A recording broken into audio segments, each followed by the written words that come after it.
नमस्कार, शाम के 5 बजने को है। दंगल में आप सभी का स्वागत है। मैं हूं आपके साथ चित्रा त्रिपाठी। अफगानिस्तान में तालिबान सरकार बनने का काउंटडाउन शुरू हो चुका है और सूत्रों के मुताबिक मुल्ला बरादर तालिबान की सरकार के प्रमुख होंगे। इसीलिए आज दंगल में हमारा मुद्दा है, क्या हेलो बरादर कहेगा भारत? तालिबान सरकार के साथ क्या भारत को कूटनीतिक संपर्क रखना होगा? आपको बताते चले कि भारत और तालिबान का पहला एंगेजमेंट हो चुका है। हालांकि भारत ने साफ कर दिया है कि आतंकवाद पर भारत की चिंता और अफगानिस्तान से भारतीयों की घर वापसी के मुद्दे पर यह बातचीत हुई थी। लेकिन जब कल भारतीय विदेश मंत्रालय से यह पूछा गया कि तालिबान से आगे बातचीत होगी, तो उन्होंने इसका कोई सीधा जवाब नहीं दिया है।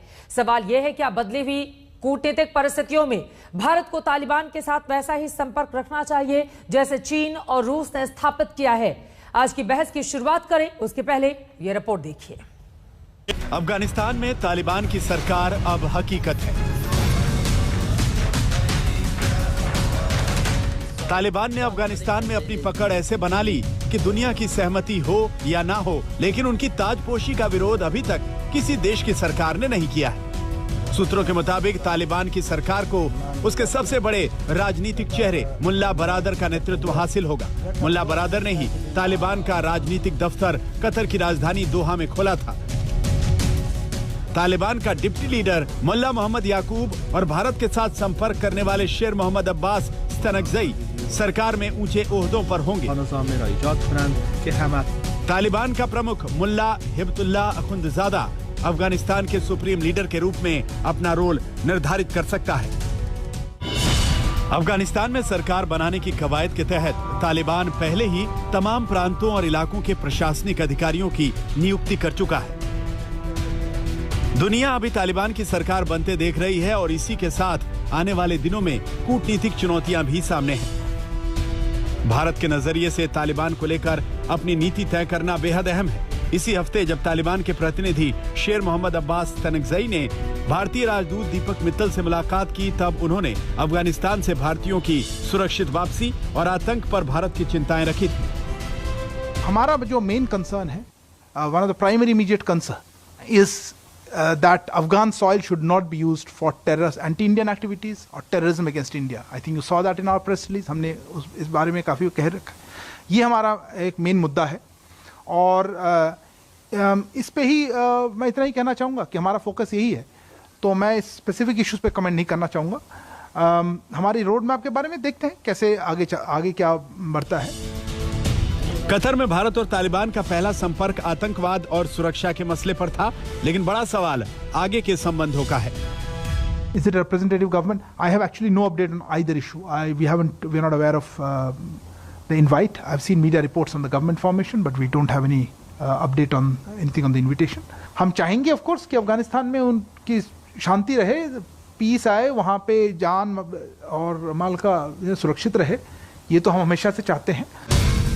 तालिबान पर भारत फूंक फूंक कर कदम रखना चाहता है, क्योंकि तालिबान का न सिर्फ पुराना इतिहास बल्कि तालिबान और उससे जुड़े आतंकी संगठनों की कश्मीर वाली रट भारत के लिए बेहद संजीदा मसला है। आज तक ब्यूरो। अब मुल्ला बरादर कौन है उसके बारे में जल्दी से जान लीजिए, जिसके हाथ में अफगानिस्तान की पूरी हुकूमत आने जा रही है। तालिबान का उपप्रमुख है मुल्ला बरादर, अब यही चलाएगा सरकार। अब तक सूत्रों से जो जानकारी निकलकर सामने आई है, 2018 में कतर के दोहा में राजनीतिक दफ्तर इसकी ओर से ही खोला गया था, यही प्रमुख था। और अमेरिका के साथ जो शांति वार्ता चल रही थी उसमें भी इसका प्रमुख रोल था। 1996 से साल 2001 की तालिबान सरकार में यह रक्षा मंत्री था। 2001 में अमेरिकी हमले के बाद यह पाकिस्तान चला गया था। मुल्ला बरादर पाकिस्तान में था और साल 2010 में पाकिस्तान की जेल में मुल्ला बरादर को डाला गया था। हालांकि उस समय इसके ऊपर आरोप लगे थे कि बिना पाकिस्तान सरकार को बताए इसने अफगानिस्तान की सरकार से बातचीत की प्रक्रिया शुरू कर ली है। यही वो शख्स है जिसके ऊपर बहुत सारे आरोप भी लगे, लेकिन अब यही बनने जा रहा है अफगानिस्तान का प्रमुख। यही है मुल्ला बरादर, जिसके साथ अब भारत सरकार आगे कैसे बढ़ेगी ये अपने आप में बड़ा सवाल है। इसी पर चर्चा की शुरुआत करें उसके पहले आपको दिखा देते हैं, तालिबान सरकार तो बनाने जा रहे हैं लेकिन उसके सामने चुनौतियां भरी पड़ी हैं। हेरात की तस्वीरें देखिए, जहां पर महिलाओं ने काम करने के अधिकार को लेकर अपनी आवाज बुलंद की है। ऐसे समय में जब तालिबान सरकार का गठन कर रहा है, अपनी बेहतर छवि पेश करने की कोशिश कर रहा है, तब ये महिलाएं सड़कों पर उतरी हैं और अपने अधिकारों को लेकर लगातार इनकी ओर से प्रदर्शन किए जा रहे हैं। वहीं दूसरी तरफ तालिबान जीत का जश्न मना रहा है, लेकिन उसकी ये जीत अधूरी है। सरकार बनाने जा रहे तालिबान की राह में सबसे बड़ा रोड़ा पंजशीर का है, जिसकी तस्वीरें आप देख रहे हैं। तालिबान पर अब पंजशीर पर कब्जा नहीं कर सका है। तालिबान और नॉर्दर्न अलायंस दोनों ओर से एक दूसरे पर बढ़त बनाने का दावा किया जा रहा है, लेकिन पंजशीर के लड़ाके ऐसा लग रहा है कि कुछ ऐसे इलाके हैं, कुछ ऐसे हिस्से जहां पर तालिबान पर भारी पड़ते हुए दिखाई दे रहे हैं और बार बार उनकी ओर से वीडियो भी दुनिया के सामने रखा जा रहा है। ऐसे में बड़ा सवाल यह खड़ा होता है कि अब जब रूस और चीन समेत कई ऐसे मुल्क हैं, पड़ोसी मुल्क पाकिस्तान भी, जो तालिबानी सरकार को सत्ता के लिए बधाई दे रहे हैं, उनको आगे बढ़ने के लिए कह रहे हैं और अपना पूरा समर्थन दे रहे हैं, ऐसे में हिंदुस्तान का रुख क्या होगा, इसी पर चर्चा करने के लिए खास मेहमान हमारे साथ जुड़ चुके हैं। उनका तारुफ आपसे करवा देती हूं। भारतीय जनता पार्टी के राष्ट्रीय प्रवक्ता और राज्यसभा सांसद डॉक्टर सुधांशु त्रिवेदी जी हमारे साथ मौजूद हैं। कांग्रेस पार्टी की ओर से प्रवक्ता आलोक शर्मा जी हमारे साथ जुड़ चुके हैं। विष्णु प्रकाश जो कि पूर्व राजनयिक हैं, आप भी हमारे साथ जुड़े हुए हैं और साथ ही मेजर जनरल सुधाकर जी हमारे साथ मौजूद हैं, जो कि रक्षा विशेषज्ञ हैं। आप सभी से चर्चा की शुरुआत करें, लेकिन सबसे पहले सुधांशु त्रिवेदी जी आपके पास आते हुए, अब चूंकि सरकार का गठन करने जा रहा है तालिबान और मुल्ला बरादर ही होगा प्रमुख, जो जानकारी अब तक सामने आई है, ऐसे में भारत सरकार का रुख तालिबान को लेकर, अफगानिस्तान को लेकर क्या रहने वाला है? देखिए, अफगानिस्तान में जिस प्रकार के परिवर्तन हुए हैं और आज सरकार का जो भी स्वरूप सामने आएगा, भारत सरकार पूरी सतर्कता के साथ, पूरी सजगता के साथ उसके ऊपर नजर रखे हुए है। जैसा कि पहले भी बात आई थी, हमने तालिबान को कोई मान्यता अभी तक नहीं दी है, परंतु वहां के घटनाक्रम में क्या परिवर्तन आएगा, इसके ऊपर हमें नजर रखते हुए उचित समय पर उपयुक्त निर्णय, जो भी हमें प्रतिक्रिया देनी होगी वो देनी होगी। कारण यह है कि अगर हमारे पड़ोस में इतना बड़ा जियो स्ट्रेटेजिक चेंज आता है, तो उससे हम ये सोचे कि हम पूर्णतः अछूते रहेंगे, तो मेरे विचार से ये कदापि अनुचित होगा। हम ये कहें कि हम एक स्थापित राजनीति ये रखेंगे कि हम किसी प्रकार की कोई भी इंगेजमेंट ही नहीं रखेंगे, तो जब तक हमारे भारतीय नागरिक वहां पर हैं, निकल के नहीं आए हैं, जब तक हिंदू और सिख, वो भले ही अफगानी नागरिक हैं, वो निकल के नहीं आए हैं, तब तक तो हमें उनके निकलवाने के यत्न करने के लिए यदि किसी भी प्रकार की कोई वार्ता भी करनी होगी तो वो भी हमें करेंगे। आलोक शर्मा जी, सरकार के इस रुख से संतुष्ट हैं आप लोग? क्योंकि मुझे लगता है कि सरकार की एक दिन की नाकामी नहीं है। ये प्रकरण पिछले 3 साल से चल रहा था और सरकार के पास किसी तरह का कोई रोड मैप पिछले 3 साल भी नहीं था। आज अफगानिस्तान के चारों तरफ के देशों में देखिए, कोई भी देश है। आलोक जी की आवाज नहीं आ पा रही है, दोबारा से उनसे हम संपर्क करेंगे। फिलहाल अब आलोक जी अपनी बात को आगे बढ़ाइए, बीच में बरादर तमाम छोड़े गए पाकिस्तान की जेलों कर रहे थे। जब अमेरिका ने वापस जाने की नीति बनाई, तब हम क्या कर रहे थे? हम नमस्ते ट्रंप कर रहे थे और अब नमस्ते तालिबान करने की दिशा में ये सरकार बढ़ती हुई नजर आ रही है। और इसमें सबसे बड़ा जो हमें दुख रहा है इस बात का कि 35,000 करोड़ रुपया हिंदुस्तान का लगा, और अभी सुधांशु भाई ने कहा कि हम अछूते नहीं रह सकते। आज हमारी सरकार, हमारा देश इस पूरे प्रकरण से पूरी तरह से अछूता है। आज चीन, रूस, पाकिस्तान तीनों मिलकर उन्होंने वहां पर सत्ता परिवर्तन किया। 35,000 करोड़ रुपया जो हमारा लगा था वो पानी में चला गया। आज हमारे जो जियो स्ट्रैटेजिक जितने हमारे हित थे वो पूरे अहित में बदलते चले गए, और प्राइम मिनिस्टर की तरफ से या किसी भी तरफ से कोई आधिकारिक बयान अभी तक नहीं आया है। हक्कानी नेटवर्क जैसा व्यक्ति अगर विदेश मंत्रालय और रक्षा मंत्रालय पर वहां पर काबिज होगा, हाँ। और पिछले 3 दिन की जो स्टेटमेंट है, सोहेल शाहीन की स्टेटमेंट कि भारत अगर शर्त रखता है तो हम तालिबान भी शर्त रखेंगे, दूसरी स्टेटमेंट कि जम्मू कश्मीर के लोगों की आवाज हम उठाएंगे। सरकार का पूरी तरह से ये फेलियर रहा है कि विदेश नीति के मामले में आज नेपाल चाइना की गोद में है। मोदी जी के समय नेपाल पर चाइना हम जाएंगे, अभी रहते हैं तालिबान और अफगानिस्तान पर ही रहते हैं। आलोक शर्मा जी, आपने कहा जल्दी से सुधांशु जी इसका मैं जवाब चाहूंगी। वो कह रहे हैं कि नमस्ते तालिबान करने जा रही है सरकार, और हमारे जो पैसे, जो निवेश हमने कर रखा था अफगानिस्तान में, वो सब कुछ डूब चुका है। और इसके साथ ही कश्मीर को लेकर भी उन्होंने बात कही है। कश्मीर पर तालिबान का ये जो नया रुख है, यकीनन वो हैरान करता है। ऐसे में क्या करेंगे फिर आप लोग? और हमारे जो पैसे, जो निवेश हमने कर रखा था अफगानिस्तान में, वो सब कुछ डूब चुका है। और इसके साथ ही कश्मीर को लेकर भी उन्होंने बात कही है। कश्मीर पर तालिबान का ये जो नया रुख है। सुधांशु जी, आपसे ही ये सवाल था। देखिए, जो कुछ अभी बोला आलोक जी ने, यदि ये कोई नई नवेली पार्टी बोलती तो बचकाना माना जा सकता था, पर कांग्रेस बोलती है तो शरारतपूर्ण माना जाएगा। क्यों? 2001 में जब 9/11 हुआ, तब उस समय अमेरिका ने आकर तालिबान पर आक्रमण किया और 2003 तक उसने वर्चुअली उसको समाप्त कर दिया। जब 2004 में तो सत्ता बदल गई, तो इन्वेस्टमेंट किसने किए थे? आपकी सरकार ने रोके थे क्या इन्वेस्टमेंट? एक के बाद एक प्रोजेक्ट शुरू हुए थे कि नहीं? यह बताइए, वहां पर जो संसद का निर्माण पूरा हुआ किसके कार्यकाल में हुआ? हमारी सरकार के, आपकी सरकार के कार्यकाल में। 2004 से 14 तक 10 साल में वहां जबरदस्त काम हुआ। यह भारत की सरकारों की स्थापित नीति थी, चाहे आपकी सरकार रही हो या हमारी, कि अफगानिस्तान के अंदर लोकतांत्रिक ढंग से चुनी हुई सरकारों का समर्थन करना है और कहा वहां के विकास कार्यों में हमें योगदान देना है। अब आज एकदम से पलट कर वह बात करना, जबकि मुख्यतः सारे के सारे प्रोजेक्ट उस जमाने में शुरू हुए, ये इसीलिए मैंने शब्द प्रयोग किया कि नई पार्टी कहती तो बचकाना लगता, अब ये पुरानी पार्टी कह रही है तो ये वो लगता। दूसरी बात, इन्होंने कहा स्थापित नीति, बहुत सही बात है, इनकी आतंकवाद के लिए स्थापित नीति थी, जो इन्होंने 2009 में शर्म एल शेख में कहा कि आतंकवाद से वार्ता प्रभावित नहीं होगी। 26/11 के हमले भी होते रहे, पाकिस्तान से वार्ता भी होती रही। कौन सा ऐसा शहर था, एक वाक्य और पूरा कर दूं, भारत का कौन सा ऐसा शहर था जो उस दरमियान धमाकों से न दहला हो? ठीक है। क्या श्रीनगर, क्या चंडीगढ़, लखनऊ, बनारस, पटना, हैदराबाद, गुवाहाटी, बेंगलुरु, जयपुर, इंदौर, सब जगह धमाके होते रहे। ठीक है, वार्ता भी चलती रहेगी। हमारी स्थापित नीति है, एक बार भी हमने औपचारिक द्विपक्षीय वार्ता पाकिस्तान से नहीं की है, क्योंकि हमने कहा है कि आतंकवाद वार्ता नहीं। चलिए, इस पर मैं जवाब ले लेती हूँ, उसके बाद बाकी के दोनों मेहमानों के पास जाऊंगी। आलोक शर्मा जी, ठीक है, कि इनकी सरकार ने क्यों अपने प्रोजेक्ट, देखिए मुझे लगता है सुधांशु भाई ने बहुत अच्छा विषय छेड़ा है। 2001 के बाद पाकिस्तान से तो कोई बातचीत ही नहीं हुई। 2 बार 3 बार अटल जी भी बैठ के चले गए बस में, आडवाणी जी भी जिन्ना की मजार पे लोटपोट हो गए और मोदी जी भी बिना बुलाए चले गए, लेकिन बातचीत कोई नहीं हुई, वैसे ही चले गए थे, पिकनिक मनाने गए थे लोग। दूसरी बात, इन्होंने कहा शरारत होती। शरारत तो ये है कि आज भी आप टॉपिक को डेविएट करना चाहते हैं।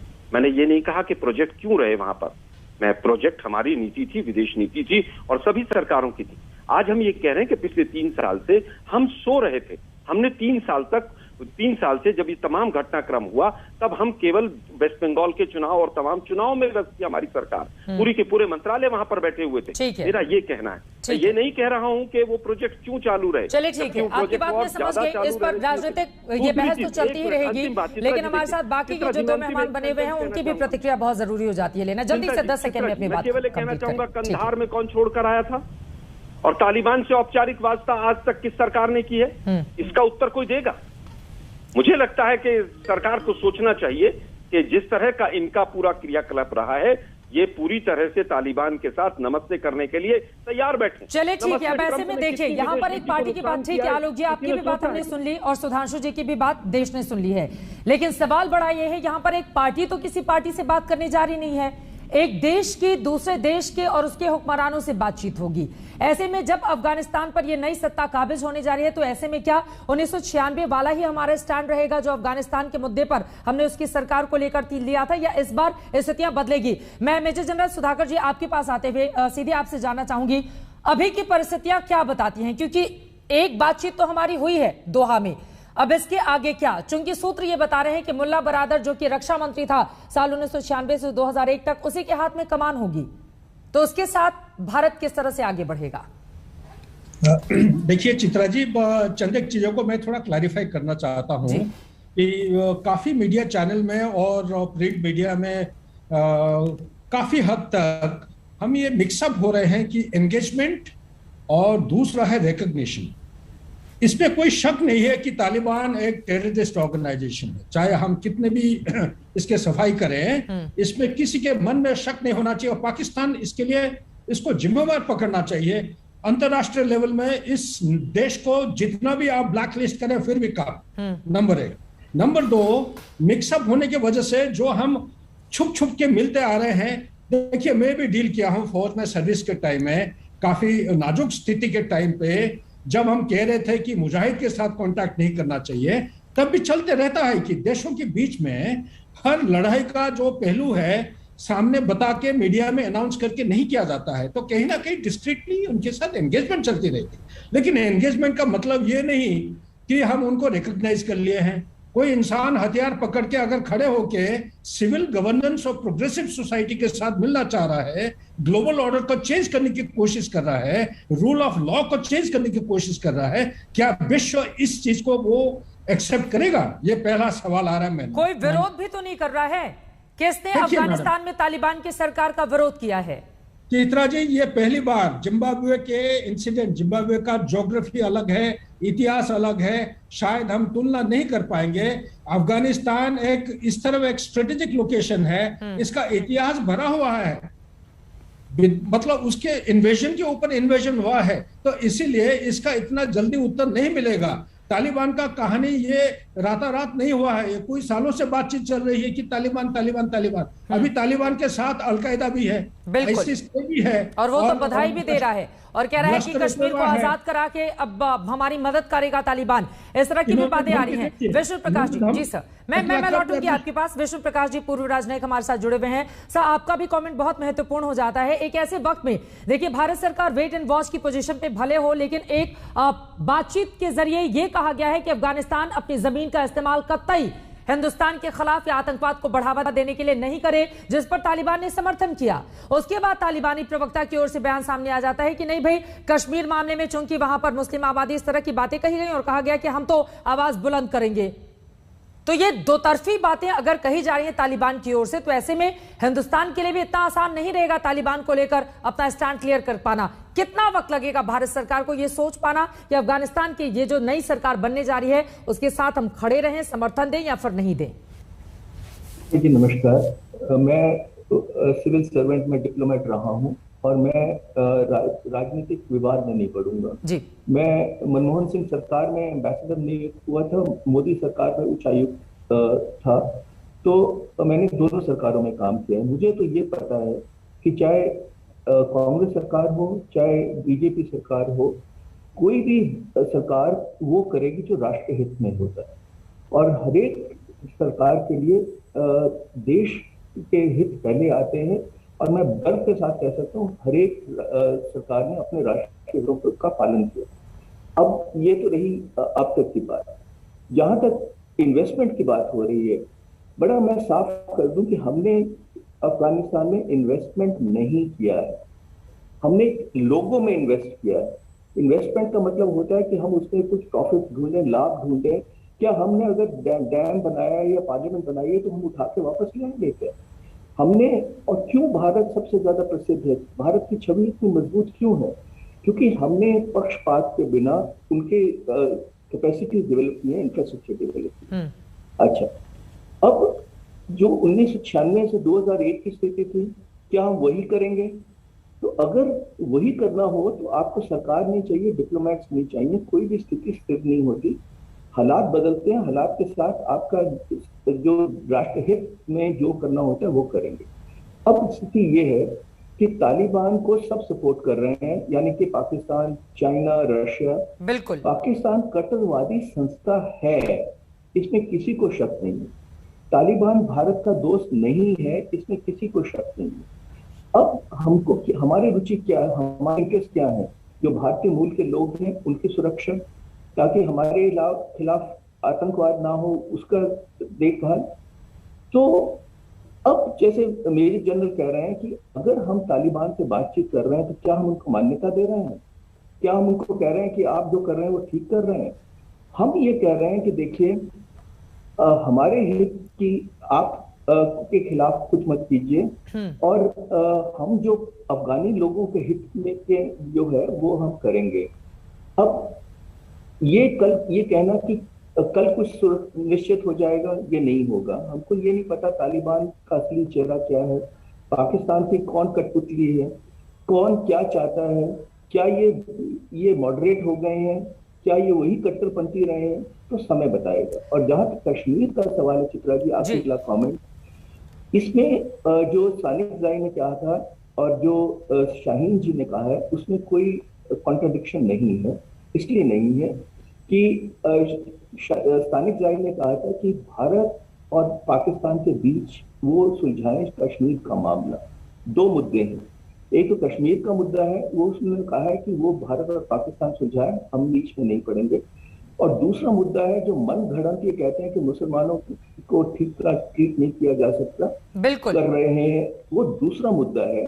उसमें तालिबान तो क्या सारे जो मुस्लिम देश है वो मुस्लिम उम्मा की बात करते हैं और वो आवाज उठाते हैं, तो ये मेरा मानना है। लेकिन ये कहकर कि दरअसल हर एक मुसलमान की आवाज उठाने का हक है तालिबान को, और खासतौर से कश्मीर के संदर्भ में जो सवाल पूछा जाता है उसके जवाब में अगर ये बातें सामने आती हैं तो यकीनन इसके जरिए क्या कश्मीर के मुद्दे को भी एक अलग दिशा में लेकर जाना चाहता है तालिबान, जो अब तक इनकार करता रहा है। एक चीज इसके बारे में छोटी सी टिप्पणी कर सकता हूँ? जी जी प्लीज प्लीज। जी, उन्होंने ये कहा है कि ना केवल कश्मीर में मुसलमानों का मुद्दा, पर दुनिया भर में जहां मुसलमान है उसका मुद्दा उठाने का हक रखते हैं। ये उनका कहना है, हम नहीं मानते हैं। बिल्कुल। पर एक चीज जरूर है कि अगर चीन समझता है कि वो सुरक्षित, ये उनके खिलाफ बात नहीं होगी, तो चीन को भी समझ जाना चाहिए कि शिनचान में जो हो रहा है उसके खिलाफ भी ये अगर चाहें तो कर सकते हैं। ये मुद्दा उठाएंगे साहब, ये मुद्दा उठाएंगे, पर उससे क्या होता है? पिछले 60 साल से मुद्दा ओआईसी उठा रही है, तो क्या हुआ?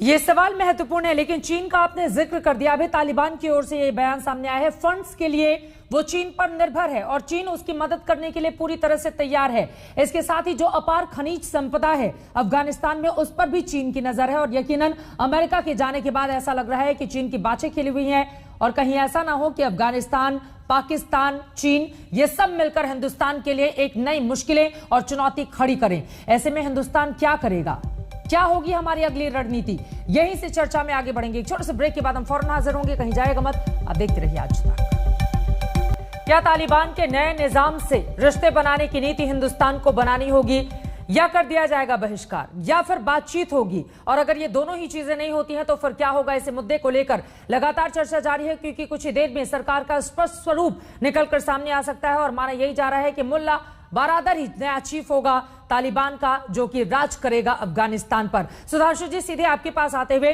भारत सरकार को इतनी देरी क्यों हो रही है? हिंदुस्तान के लोग ये भी जानना और समझना चाह रहे हैं, क्योंकि एक तरफ रूस है, चीन है, या फिर पाकिस्तान या तमाम दूसरे और भी मुल्क हैं, लेकिन अभी हमने कोई भी नीति, क्या हम इस स्थिति में हैं कि हम उस सरकार का बहिष्कार कर सकते हैं, या फिर बातचीत हमें करनी ही होगी, क्योंकि पिछले 20-21 सालों में परिस्थितियां बदल गई हैं, और अगर ये दोनों ही स्थिति नहीं बनती है तो फिर क्या करेगी सरकार? अपने आप को कैसे खड़ा रखेगी बिल्कुल अलग थलग? देखिए, अभी तक तो सरकार का गठन ही नहीं हुआ है। जब तक किसी चीज का गठन नहीं हुआ तब तक उसको मान्यता देना या उस पर प्रतिक्रिया देने का तो प्रश्न ही नहीं उठता। जैसा कि अभी विश्व प्रकाश जी और सुधाकर जी ने बोला, रिकग्निशन और किसी भी प्रकार का इंगेजमेंट, दोनों में भारी अंतर है। तो अभी सरकार का गठन होगा, उसके बाद तय करेंगे, परंतु अभी हमारी नीति यह है कि तालिबान अभी तक एक आतंकवादी संगठन माना जाता है। सरकार में किस प्रकार के लोग आते हैं, जो उनका दावा है उसमें कोई सच्चाई है या वो केवल दिखाने के लिए है, इन सारी बातों से स्थिति तय होगी। परंतु मैं यह भी कहना चाहता हूं, जैसे कि अभी हमारे मित्र आलोक जी कह रहे थे कि साहब आप कुछ भांप ही नहीं पाए, एसएससी नहीं कर पाए, मतलब कहने का मतलब क्या था? हमारी इंटेलिजेंस है क्या अफगानिस्तान में?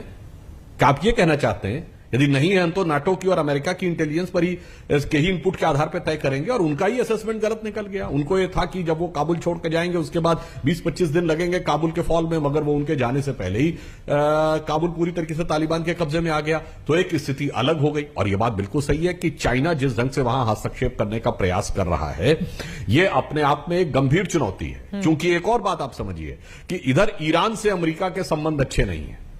वहां पर यद्यपि हमने चाबार पोर्ट पे ईरान के साथ एक एग्रीमेंट कर रखा है, इधर पाकिस्तान में चाइना का हस्तक्षेप अमेरिका से ज्यादा है, और अगर अफगानिस्तान में चाइना का हस्तक्षेप हो जाता है तो कहीं ना कहीं यह भारत के लिए गंभीर चिंता का विषय है।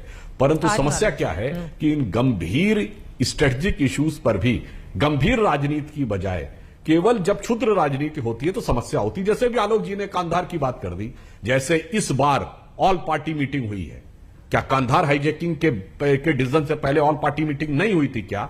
एक एक व्यक्ति उपस्थित था और सभी नेता कांग्रेस के उपस्थित थे उसमें, इंक्लूडिंग सोनिया गांधी जी, और सबकी जानकारी में वो निर्णय हुआ था। और जसवंत सिंह जी को जो भेजा गया था वो इसलिए नहीं भेजा गया जैसे आप कह रहे हैं, उनको सी ऑफ करने के लिए गए थे।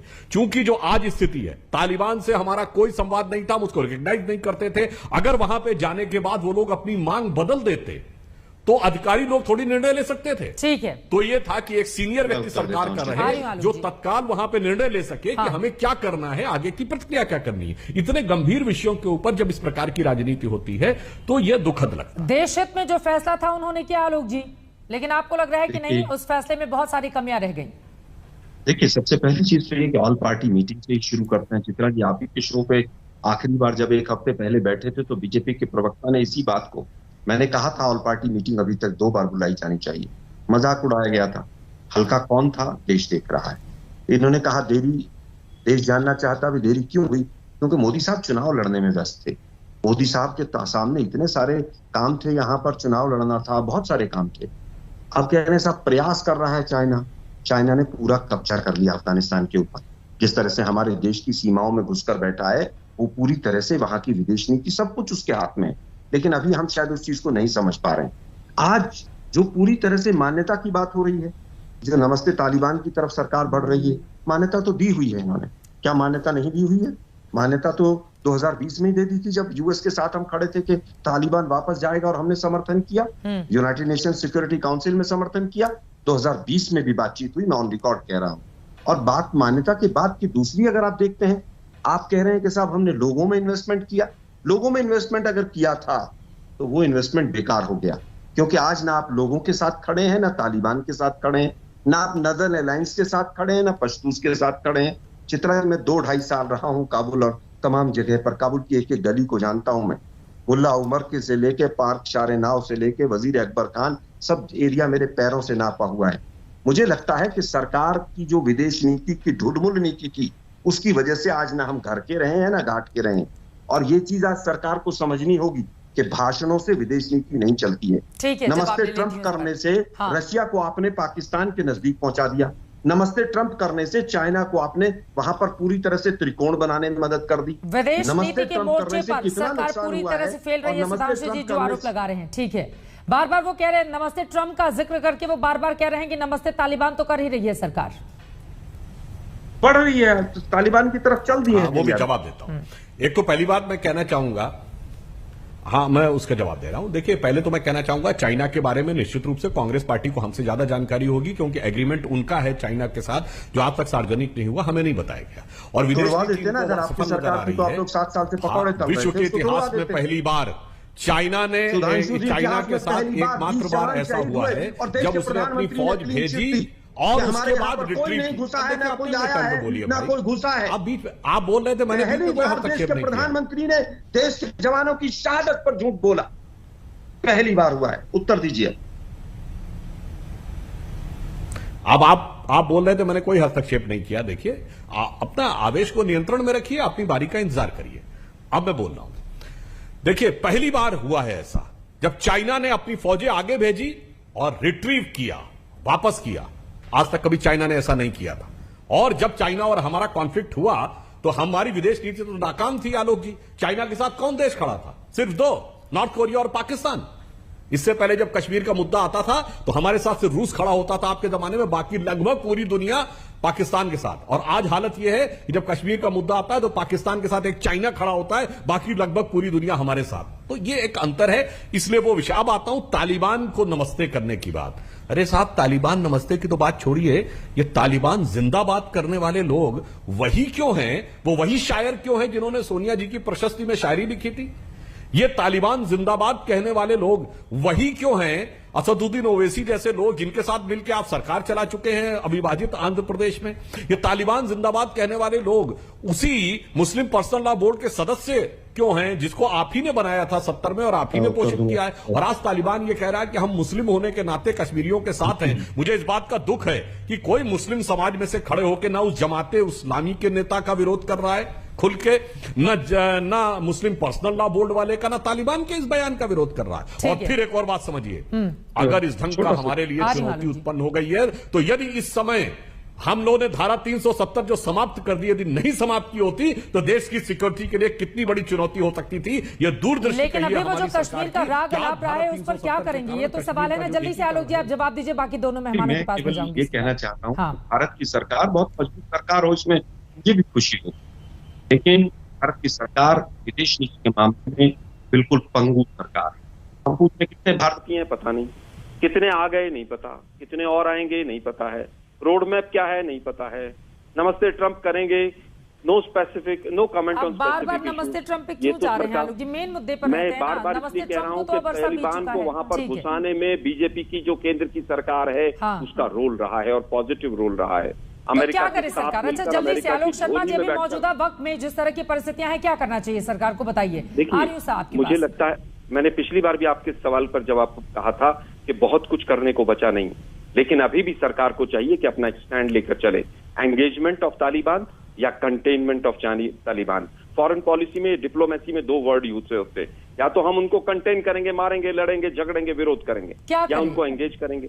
सरकार एंगेज की तरफ चल रही है। देखिए डिसाइड तो सरकार को करना है। आलोक शर्मा ऐसी तरह की पार्टियां स्टूडियो में बैठकर नहीं डिसाइड कर सकते। आज विपक्ष डिसाइड नहीं कर सकता है। सवाल पूछा जाना चाहिए पक्ष से। सरकार है, सरकार से ही सवाल पूछ रहे हैं, लेकिन आप कह रहे हैं किसी भी बात से संतुष्ट नहीं है, इस वजह से सवाल महत्वपूर्ण। ठीक है मेजर जनरल सुधाकर जी, आपकी बातों पर कुछ कहना चाह रहे हैं मैं उसके, ठीक है मेजर जनरल आपसे मैं जानना चाहूंगी सर, अगर हमने तालिबान के इस नई सत्ता को जिसका जो भी स्वरूप होगा कुछ देर में सामने आ जाएगा, अगर उसको इग्नोर करने की कोशिश की या उस पर कोई अलग स्टैंड नहीं लिया उसके साथ जाने का, या फिर अपने आप को पूरी तरह से न्यूट्रल रखा, तो क्या इस तरह की भी परिस्थिति बन सकती है कि पाकिस्तान के लिए अफगानिस्तान में एक अनुकूल माहौल हम तैयार करने की इजाजत दे देंगे? क्योंकि यकीनन जिस तरह से तालिबान की ओर से भी अपना दूसरा घर पाकिस्तान को बताया जा रहा है, पाकिस्तान के अभी तो वहां के पाकिस्तान के मंत्री हैं जिनकी ओर से बयान सामने आया है, उनकी ओर से कहा गया है कि भैया हम तो उनके संरक्षक हैं।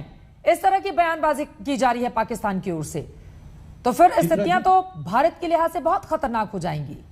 चित्रा जी मैं कुछ कह सकता हूँ? जी जी बिल्कुल, इजाजत आपकी है तो। देखिए मैं कोई पार्टी पॉलिटिक्स के अंदर ना जाके मैं सिर्फ इतना कहना चाह रहा हूँ, 1945 सेकेंड वर्ल्ड वॉर, जब से कोल्ड वॉर स्टार्ट हुई और कोल्ड वॉर समाप्त हुई 1991 में, उसके बाद अभी तक 2021 तक शायद ये पहली बार इस किस्म की एक टेररिस्ट संस्था एक इन्वेड किया है कोई देश को। शायद ये पहली बार पाकिस्तान को स्पॉन्सर करते हुए, अमेरिका जब रशिया को धकेल के निकाल दिया था अफगानिस्तान में, ये डायरेक्टली अफगानिस्तान को मदद नहीं किया था, उस समय पाकिस्तान के जरिए से मुजाहिद को लाके उनको धकलाया था। अभी भी जो एंगेजमेंट हो रहा है अमेरिका और पाकिस्तान के बीच में, ये एक अनोखा किस्म का एक रिश्ता है। ये जो चीजें हैं, इन चीजों को मद्देनजर रखते हुए शायद चित्रा जी आपकी अगर इजाजत है, ये छोटे छोटे चीजें घर के अंदर जो खींचातानी होती है, इसके वजह से हम बड़े पिक्चर को मिस कर रहे हैं। बड़े पिक्चर क्या है? अमेरिका गया है ठीक है, अचानक बाग्राम एयरपोर्ट को रात को लाइट ऑफ करके बिना किसी को बता के निकल गया। डोमेस्टिक कॉन्स्टिट्यूशन में प्रेशर उनके ऊपर बिल्डअप हो रहा है एंटी वॉर के खिलाफ। कोविड-19 का सिचुएशन में बहुत नुकसान हुआ है पूरा विश्व में, और ज्यादातर रिसेशन जो है अमेरिका देश के अंदर हो रखा है। इसी तरह बहुत कुछ नुकसान हो रहे हैं। पूरा कंप्लीट जो मार्केट है, economy, it is in a slump. मैं और कुछ कहना चाह रहा हूं कि शायद कहीं पिक्चर और तो कहीं नहीं बन रहा है। अगर नहीं भी बन रहा हो, ये हमारा वीकेस्ट स्पॉट है आज के दिन में अफगानिस्तान। जैसा आप कह रहे हैं, कोई हमारा कंटिन्यूटी नहीं है, ज्योग्राफिकल जो बॉर्डर है अफगानिस्तान के साथ नहीं है, हमें जाना पड़ रहा है चाबहार के थ्रू। हमारा जो फ्लाइट रूट है वो अलग। आपकी बातों से बिल्कुल सर, चुनौतियां यहाँ पर हिंदुस्तान के लिए कई हैं। विष्णु प्रकाश जल्दी से सर, मैडम सिर्फ एक चीज बताना चाहता हूं मैं, कि अभी शायद टाइम आ गया है, इसको हम बरकरार रखें, पीपल फ्रेंडली कॉन्टैक्ट रखें अफगानिस्तान को जिस हद तक हो सकता है। साथ ही इंडियन ओशन, अंडमान निकोबार, शायद टाइम आ गया है इंडो पैसिफिक की तरफ ध्यान बढ़ाने के लिए। उधर है चाइना का सबसे वीकेस्ट स्पॉट है कोस्ट लाइन, 14,500 किलोमीटर की जो कोस्ट लाइन है, उसका जो सेंचुरी ऑफ ह्यूमिलिएशन है, ये सेंचुरी ऑफ ह्यूमिलिएशन में बार बार यहीं पे हमला हुआ था। मैं ये नहीं कह रहा हूँ कि पूरा अपना डिफेंस को पूरा क्लियर कर लिए हैं, पूरा मजबूत है, हमें ध्यान वहां पे शिफ्ट करना चाहिए। Freedom of navigation. Vishnu Prakash ji, Hindustan के हित में क्या फैसला सही रहेगा? ठीक है सर, मैं आपकी बात समझ गई विष्णु प्रकाश जी। और इसके साथ ही बहुत सारी चुनौतियां ये जो या फिर जो आपदा होती है वो अपने साथ एक अवसर भी लेकर आती है। ऐसे में हिंदुस्तान की विदेश नीति या फिर आगे बढ़ने की कोशिशें किस तरह की होनी चाहिए?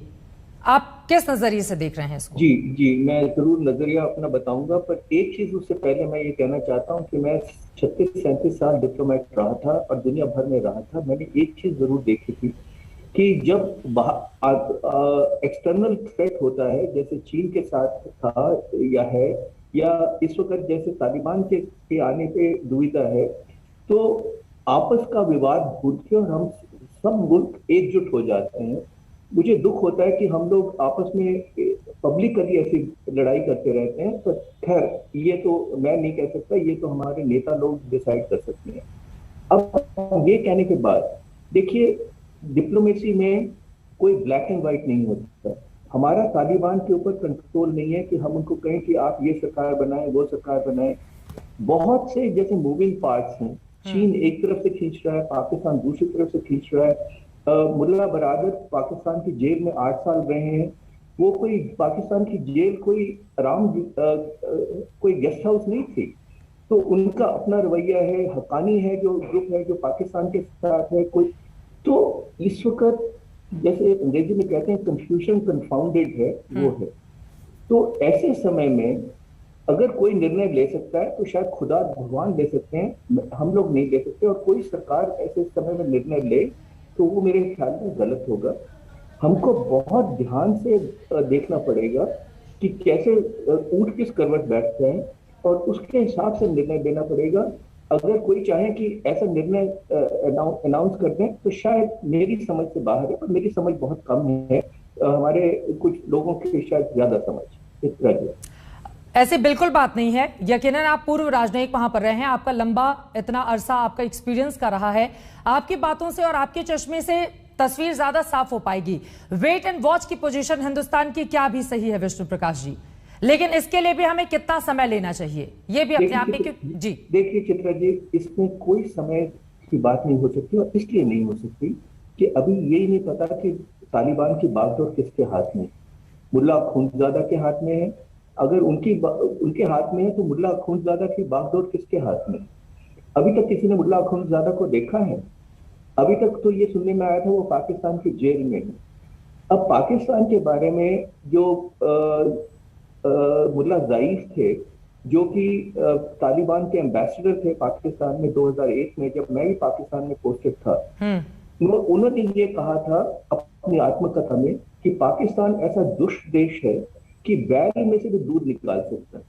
तो ये मैं नहीं कह रहा हूँ, मुल्ला ज़ाइफ कह रहे हैं। और इन्होंने सबको धोखा दिया है। पर ये भी कमाल की बात है कि सारी दुनिया जानती है कि पाकिस्तान एक दुष्ट देश है, अमेरिका नहीं जानता। तो अब जो खेल खेले जाते हैं, जो षड्यंत्र रचे जाते हैं, वो ऐसे हैं कि इसमें कहना कि हम अभी निर्णय कर सकते हैं, या 1 हफ्ते में कर सकते हैं, 10 दिन में कर सकते हैं, ठीक है, वो कभी नहीं होगा और ना ही हो सकता। ठीक है, यानी कि हमें इंतजार करना चाहिए। यकीनन सरकार का जो भी निर्णय होगा, उम्मीद यही कि वो देशहित में हो। जैसा कि जो सर्वदलीय मीटिंग बुलाई गई थी उसमें भी बहुत सारे सुझाव उसको मिले भी होंगे। फिलहाल के लिए आप चारों मेहमानों का बहुत शुक्रिया हमारे साथ इस चर्चा में शामिल होने के लिए। अब अफगानिस्तान में तालिबान की ये जो नई सरकार और सूत्र जो बता रहे हैं मुल्ला बरादर हुक्मरान होगा वहां का, इसको लेकर भारत का क्या स्टैंड रहता है, इस पर हमें इंतजार करना चाहिए। लेकिन अपने आप में बेहद महत्वपूर्ण, तालिबान का न चरित्र बदला है, न उसका चाल बदला, न चेहरा बदला। ऐसे में भारत के लिए भी स्थितियां आगे आने वाले वक्त में अपने साथ बड़ी चुनौती लेकर आ रही हैं। कैसे निपटेगा भारत इससे, यह अपने आप में बड़ा सवाल है। एक छोटे से ब्रेक के बाद हम फौरन लौटेंगे। दंगल में आज के लिए बस इतना ही।